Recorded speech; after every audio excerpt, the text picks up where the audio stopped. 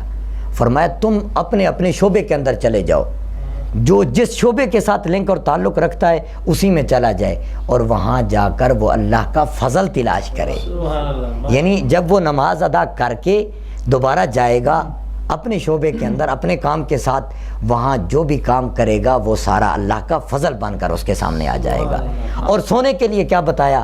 فرمایا وَجَعَلْنَا اللَّيْلَ لِبَاسًا، فرمایا تمہارے سونے کے لیے دن کو نہیں بنایا بلکہ تمہارے سکون کے لیے، استراحت کے لیے، دماغ اور جسم کی استراحت کے لیے. فرمایا میں نے رات کو بنایا ہے، رات کو تم نے سونا ہے، دن کو تم نے سونا نہیں ہے، بلکہ دن کو جس مقصد کے لیے بنایا ہے وہ مقصد پورا تم نے کرنا ہے. سبحان اللہ جی. سبحان اللہ. یہاں جی اس حوالے سے میں اپنا پرسنل ایکسپیرینس شیئر کرنا چاہوں گا that how we can utilize our time in a best possible way especially in Ramzan المبارک. تو ہوتا یہ ہے کہ میں اسپیشلی طور پہ رمضان المبارک میں اپنا کوئی نہ کوئی قرآن پاک کی تلاوت وغیرہ جو کہ آڈیو فارم میں ڈاؤن لوڈ کر لیتا ہوں، اور ریڈیبل فارم میں بھی جو کہ موجود ہوتی ہے، جو بما ٹرانسلیشن ہوتی ہے اور جس کو ہم سن بھی سکتے ہیں اور پڑھ بھی سکتے ہیں. اس طریقے سے ہم اپنا ٹائم بہت اچھے طریقے سے اسپینڈ کر سکتے ہیں، اس کو ہم یوٹیلائز بنا سکتے ہیں. جو کہ جی بہت اچھی بات کی کہ ہم ایک بات اور ہے، وہ مجاہد بھائی کی بات سے مجھے یاد آیا، بندہ نماز بھی ادا کرتا ہے، اس کا اور کوئی کام کوئی ڈیوٹی نہیں ہے، تو پھر اگر بندہ کا مزاج یہ ہے کہ اگر وہ نہیں سوئے گا تو ہو سکتا ہے کہ وہ اپنے وقت کو ضائع کرے، غلط استعمال کرے. وہ جیسے ایک بادشاہ تھا تو وہ فجر کی نماز کے بعد نا جلد سو جاتا تھا سورج نکلنے سے پہلے. تو علماء سے پوچھا گیا کہ کیا یہ جائز ہے، تو بہت سارے علماء نے کہا کہ یہ مکروہ ہے، یہ غلط ہے. تو ایک عالم دین نے کہا کہ نہیں یہ بالکل ٹھیک ہے، یہ سو سکتے ہیں. وہ سب نے کہا کہ جی کراہت تو ہے، یہ سب کہتے ہیں تو مکروہ کیوں نہیں؟ انہوں نے کہا کہ یہ بندہ جتنی دیر سوتا رہے گا اتنی دیر اللہ کی مخلوق ظلم سے بچ جائے گی. اب ایک بندہ جو ہے اپنا وقت ضائع کرے گا، غلط استعمال کرے گا، یا میڈیا کا ایسا استعمال کرے گا کہ جس میں نقصان ہے، روزے کے لیے کراہت ہے، روزے کے لیے نقصان ہے، تو پھر وہ بندہ سوئے رہے تو کوئی بات نہیں، اچھی بات ہے، پھر سوئے رہے. انعامات کی بات ہو رہی تھی تو ایک بادشاہ کے پاس نا ایک شخص آتا ہے، اچھا پورے شہر میں شہد نہیں ہے، وہ اپنا ایک کولا لے کے شہد ڈھونڈنے نکلتا ہے. تو بادشاہ کے دروازے پہ پہنچتا ہے تو کہتا ہے میں نا یہاں شہد لینے آیا ہوں. پیادے پکڑ کے بادشاہ کے پاس لے جاتے ہیں. تو بادشاہ کہتا ہے کہ تمہیں کیا چاہیے؟ وہ کہتا ہے مجھے نا ایک پیالہ شہد چاہیے. تو بادشاہ کہتا ہے اپنے وزیر سے اس کو 4 کنستر دے دو شہد. اب وزیر کہتا ہے بادشاہ سلامت اس کی ڈیمانڈ ایک کولا ہے، ایک پیالی ہے، تو آپ اسے 4 کنستر دے رہے ہیں، 4 ڈبے شہد کے دے رہے ہیں. تو بادشاہ کہتا ہے وہ اپنی اوقات کے مطابق مانگ رہا ہے، اپنی شان کے مطابق. واہ واہ سبحان اللہ. ہم اپنی اوقات کے مطابق مانگتے ہیں، وہ اپنی شان کے لائق ہمیں. واہ واہ سبحان اللہ. سبحان. اسی سما کو بہت ہی خوبصورت بنانے کے لیے خالد امین صاحب سے ملتمس سو کے بناتے رسول محمد صلی اللہ علیہ وسلم سے ہمارے دلوں کو سبحان اللہ. سبحان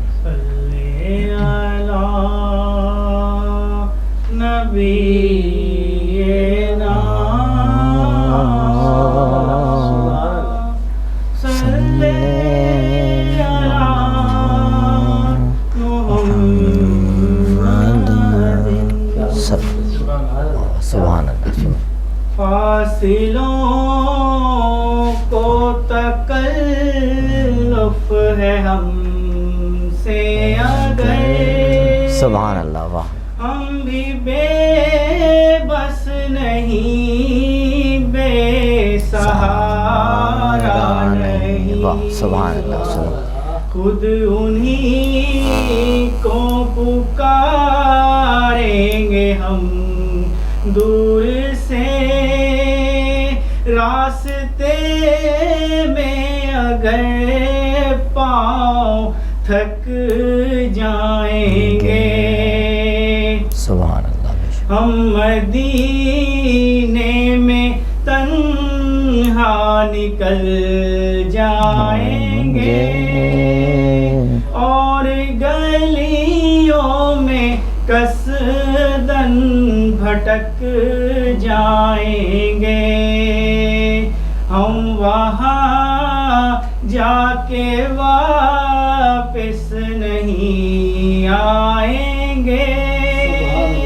ڈھونڈتے ڈھونڈتے لوگ تھک جائیں گے. جیسے ہی سبز گنبد نظر آئے گا بندگی کا کرینہ بدل جائے گا.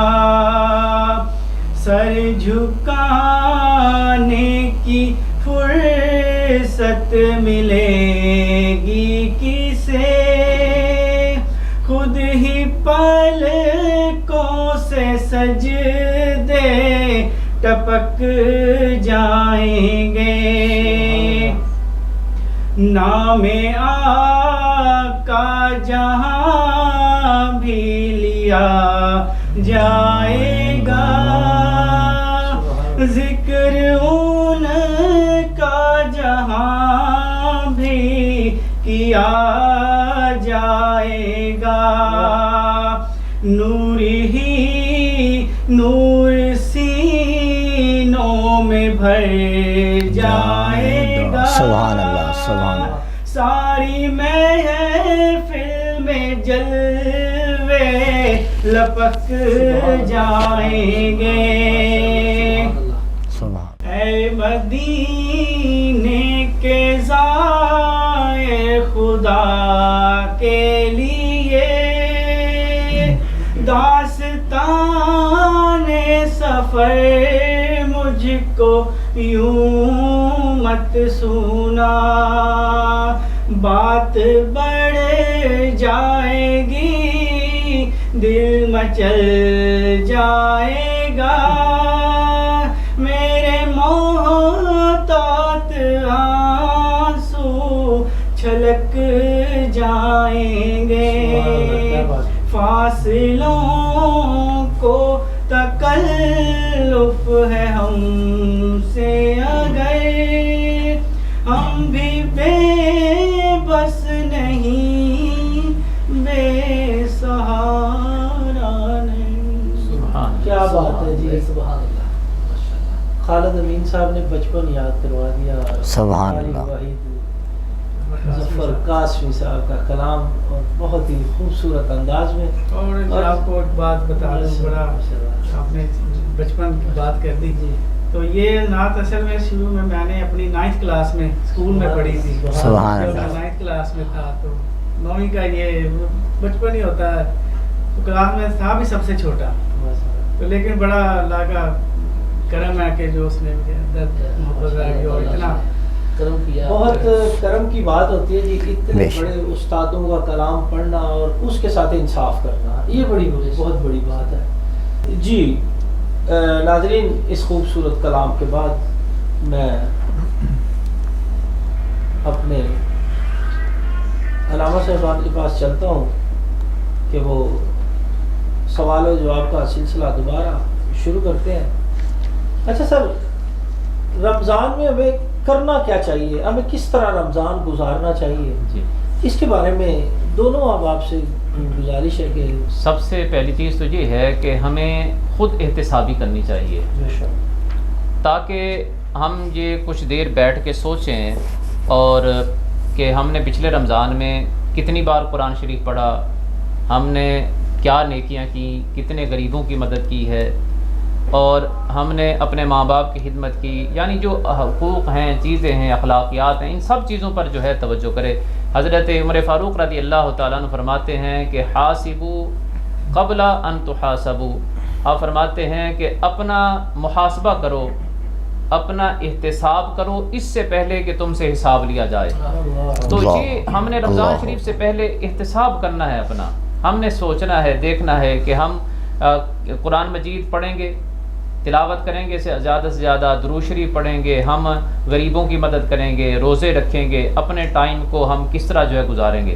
اس میں دوسری بات یہ بھی ہے کہ رمضان شریف کے آنے سے پہلے فراغت حاصل کرنا، جیسے گھر کے اندر راشن وغیرہ، ان چیزوں کا اہتمام رمضان شریف سے پہلے کیا جائے، تاکہ جو ہے اس نیکی کے دنوں میں ہم بازاروں میں نہ پھرتے رہیں۔ بلکہ میں تو کہتا ہوں کہ آدمی کو اپنے خصوصاً عید کے حوالے سے جو تیاری ہے وہ بھی وقت سے کرنی چاہیے، تاکہ جو ہے آدمی رمضان شریف کی راتوں میں اللہ تعالیٰ کی بارگاہ میں عبادت کرے، قیام کرے، قیام اللیل جو ہے اس کو نہ چھوڑ دے۔ تو اس لیے بندہ جو ہے فراغت بھی حاصل کرے اور قرآن مجید کی تلاوت زیادہ سے زیادہ کرے۔ کیوں کہ قرآن مجید کی وجہ سے ہی اس رمضان کی فضیلت ہے، اور رمضان شریف میں قرآن مجید کی تلاوت زیادہ سے زیادہ کی جائے۔ تو یہ رمضان شریف کے حوالے سے چند میری گزارشات ہیں۔ جی علامہ صاحب کی سوال سے مجھے ایک سوال ذہن میں آتا ہے کہ مفتی صاحب آپ سے کروں گا کہ جو ہماری گھروں میں مائیں بہنیں بیٹیاں کام کرتی رہتی، سارا دن کچن میں پہلے سحری بنائی پھر افطاری بنائی، ان کے بارے میں ان کی مصروفیت، وہ اپنی مصروفیت کیسے کم کر سکتی ہیں، اس کے بارے میں ذرا ہمیں بتائیں۔ یہ حقیقتاً تو وہی میں بتا سکتی ہیں وہ اپنی مینجمنٹ کیسے کر سکتی ہیں، لیکن حکم کیا ہے؟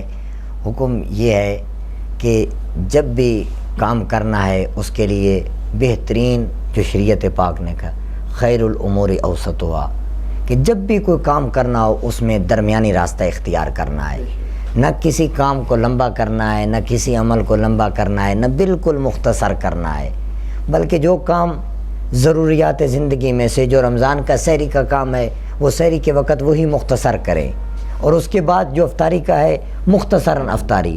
باقی جس کے بارے میں نبی پاک صلی اللہ علیہ وآلہ وسلم نے اشارہ فرمایا وَاسْتَكْثِرُوا فِيهِ مِنْ 4 خِصَالٍ، فرمایا اس میں 4 کام کی کثرت کرو، رمضان المبارک میں 4 کاموں کی کثرت کرو۔ فرمایا ان میں سے 2 ہیں جن کے ساتھ تم اپنے رب کو راضی کر سکتے ہو، اور 2 کام ایسے ہیں جن سے تم اپنا چھٹکارا حاصل کروا سکتے ہو۔ جن کے ساتھ تم اپنے رب کو راضی کر سکتے ہو ان میں کیا ہے؟ سب سے پہلے اپنے رب کو راضی کیسے کر سکتے ہو؟ فرمایا تم اس کی وحدانیت کی گواہی دو اور اس کے محبوب علیہ السلام کی رسالت کی گواہی دو، اس میں کثرت کے ساتھ، یعنی شہادتین کثرت کے ساتھ پڑھو۔ فرمایا اس سے تم اپنے رب کو، اللہ راضی ہو جائے گا، کس سے؟ اپنی وحدانیت کے اقرار کے ساتھ اور محبوب کی رسالت کے ساتھ۔ دوسرا کیا کرنا ہے؟ فرمایا دوسرا وہ ہے جس کے ساتھ تم اپنے رب کو راضی کر سکتے ہو، وَتَسْتَغْفِرُونَهُ، اس سے ہر وقت بخشش مانگو۔ استغفر اللہ استغفر اللہ استغفر اللہ، ہر وقت صبح و شام کیا کرو؟ فرمایا استغفار کی کثرت کرو۔ کس میں؟ رمضان المبارک کے بابرکت مہینے میں، کیونکہ اس میں ایک اشرا مغفرت کا بھی ہے، رحمت کا بھی ہے، مغفرت بھی ہے، اور پھر جہنم سے نجات کا بھی ہے۔ اور دوسرے جو کام فرمایا جس سے تم اپنے آپ کو چھٹوا نہیں سکتے، ایک بات یعنی جس سے تم چھٹکارا حاصل نہیں کر سکتے وہ کرو گے تو تمہیں چھٹکارا مل جائے گا۔ وہ سب سے پہلا کام کیا ہے؟ فرمایا ہمیشہ اپنے رب سے جنت کا سوال کرو کہ مالک اپنی رحمت سے ہمیں جنت عطا فرما، اس کی جنت کا سوال کرو، مالک تو ہمیں اپنی رحمت سے جنت عطا فرما۔ اور جنت ہے کیا؟ رب کی رحمت کا پرتاؤ ہے، رب کے فضل کا عکس ہے، کہ جب رب جس پر فضل کرے گا اسے اپنا رحمت کا پرتاؤ جب دکھائے گا، اس کا فضل جب نظر آئے گا، وہی جنت ہوگی۔ اور دوسرا کام کیا کرنا ہے؟ فرمایا جس سے تم اپنے آپ کو، وہ کیا ہے؟ فرمایا ہر وقت جہنم سے تم آزادی مانگو کہ مولا ہمیں جہنم سے بچا، ہمیں جہنم سے بچا، ہمیں جہنم سے بچا۔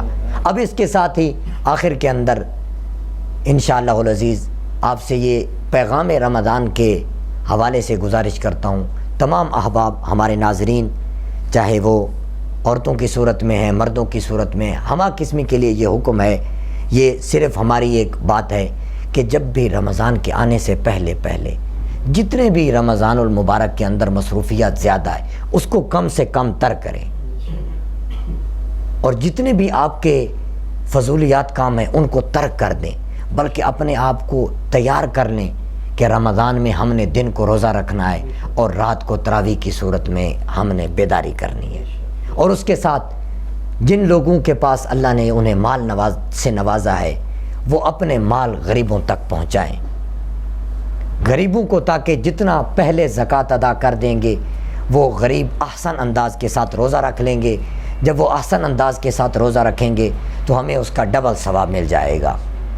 ایک تو روزہ رکھوانے کا ثواب اور افطار کرانے کا ثواب، دوسرا ادائیگی زکوٰۃ کا ثواب، تیسرا ہمدردی کا ہمیں ثواب مل جائے گا. نیکیاں ہم جتنی کرتے جائیں گے اتنا ہی زیادہ ہمیں ثواب ملتا جائے گا. جی کر بلکہ میں تو یوں کہوں گا کہ زندگی میں ہمیں اپنے آپ کو بخشوانے کے علاوہ کام ہے ہی کوئی نہیں. واہ سبحان اللہ. کیونکہ سب سے ضروری کام کیا ہے کہ ہم اگلے جہاں کی تیاری کر لیں. اس جہاں میں رہ کے اس امتحان کی دنیا سے پاس ہو کے نکل کے اگلے جہاں میں منتقل ہو جائیں. واہ. بس یہی تیاری ہونی چاہیے ہماری. اور ہم آج رمضان کی بات کر رہے ہیں کیونکہ رمضان کی سحری ہو رہی ہے اس لیے اس کی بات کر رہے ہیں. میں تو یہ کہتا ہوں کہ آپ اپنی ساری زندگی کو رمضان المبارک جیسا بنا لیں. اللہ تعالیٰ ہمیں معاف فرما دے گا اور اپنے رسول صلی اللہ علیہ وسلم کا عشق بھی ادا فرما. سبحان اللہ. آمین. جس کو عشق مصطفیٰ صلی اللہ علیہ وسلم مل جائے اس کو دو جہاں کی دولت مل جاتی ہے. میں ایک جملہ اکثر و بیشتر آپ نے بھی پڑھا ہوگا کہ اگر آدمی زندگی کو رمضان کی طرح بنا لے تو پھر آخرت جو ہے وہ عید کی طرح ہو جائے. دیکھیں ناظرین کتنا پیارا جملہ ہے کہ زندگی کو رمضان کی طرح بنا لیں آخرت عید کی طرح ہو جائے گی. اور عید وہ خوشخبری ہوتی ہے کہ جس میں ہم ساری چیزیں نہیں استعمال کرتے ہیں اور پھر وہ جنت اور پھر وہ محبوب کا دیدار اور پھر وہ محبوب کے رب کا دیدار. کیا منظر ہوگا وہ. اور اللہ کرے کہ ہم اس منظر میں اپنے محبوب صلی اللہ علیہ وسلم کی کالی کملی کے دامن کو تھام کے کھڑے ہوں. آمین آمین. اسی بہترین سما کو اور بھی خوبصورت کرنے کے لیے میں محمد اجاز قادری اشرفی بھائی سے گزارش کروں گا کہ وہ اپنے آقا اور ہمارے آقا حضور صلی اللہ علیہ وسلم بارگاہ رسالت میں ہدیہ عقیدت پیش فرمائیں. سبحان اللہ. صلی اللہ علیہ یا رسول اللہ وسلم علیہ یا حبیب.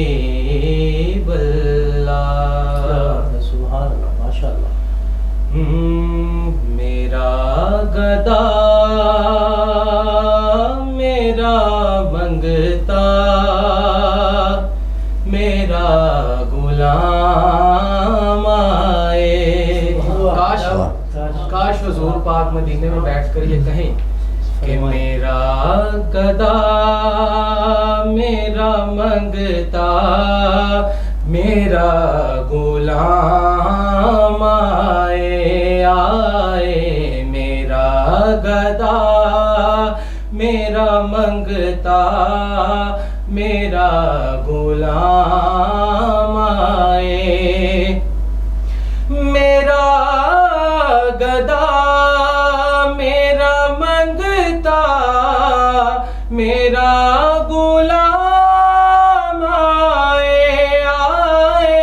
میرا گدا میرا منگتا میرا غلام آئے.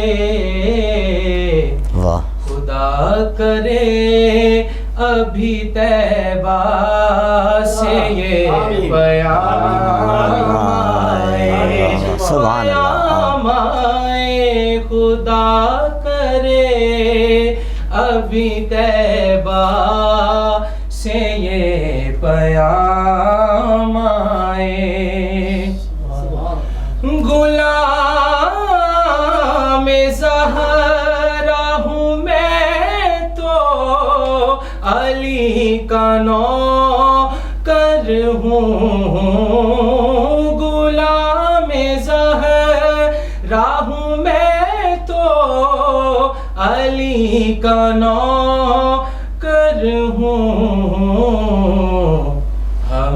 ہمیشہ پنج تنی نسبت ہی میرے کام آئے، ہاں کام آئے، ہمیشہ پنج تنی نسبت ہی میرے کام آئے۔ میں دیکھتا ہی رہوں بس تمہارے روزے کو میں دیکھتا ہی رہوں بس تمہارے روزے کو۔ جناب زہرا کا صدقہ کوئی ایسی شام آئے، ہاں شام آئے، جناب زہرا کا صدقہ کوئی ایسی شام آئے۔ خدا کرے ابھی طیبہ سے یہ پیام آئے۔ آمین۔ پروگرام کے آخر میں بس قاری صاحب والی بات دہرانا چاہوں گا کہ اپنی زندگیوں کو رمضان کی طرح کر لیں اور آخرت اپنی عید کی طرح کر لیں۔ سبحان اللہ، سبحان اللہ۔ کرامت علی امتی حیدری صاحب سے گزارش کروں گا کہ وہ ایک خوبصورت کلام سے ہمارے ناظرین کے دلوں کو منور فرمائے۔ اللہ حافظ، اللہ ہم سب کا حامی و ناصر ہو۔ السلام علیکم۔ ہندے ڈیر وڈیر لجپال نے نوکر زہرا دے، جی نوکر زہرا دے۔ ہندے ڈیر وڈیر لجپال نے نوکر زہرا دے، جی نوکر زہرا دے، جی نوکر زہرا دے۔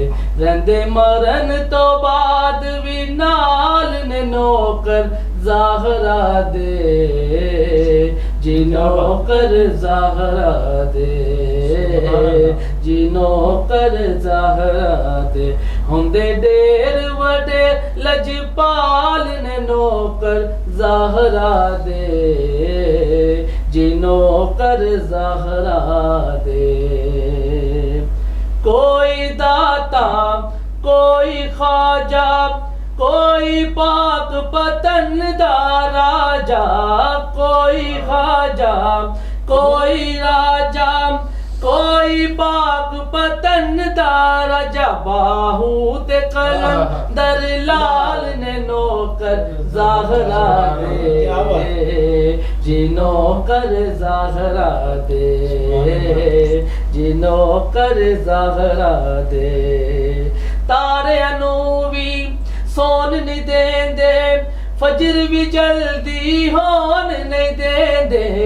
تارے انوی سون نہیں دین دے، فجر بھی جلدی ہون نہیں دین دے۔ کر دین دے نے یار کمال نے نوکر زہرا دے، جی نوکر زہرا دے، جی نوکر زہرا دے۔ ہندے ڈیر وڈیر لجپال نے نوکر زہرا دے، جی نوکر زہرا دے۔ حسن حسین دی پاک ہے امی، سارے حاکم اس دے کمی۔ حسن حسین دی پاک ہے امی، سارے حاکم اس دے کمی۔ کل غوث کتب ابدال نے نوکر زہرا دے، جی نوکر زہرا دے، جنوں کر سیدہ دے جنوں کر سیدہ دے ہوندے ڈیر وڈے لجپال نے نوکر زہرا دے جنوں کر زہرا دے جنوں کر زہرا دے. سبحان اللہ، ماشاء اللہ.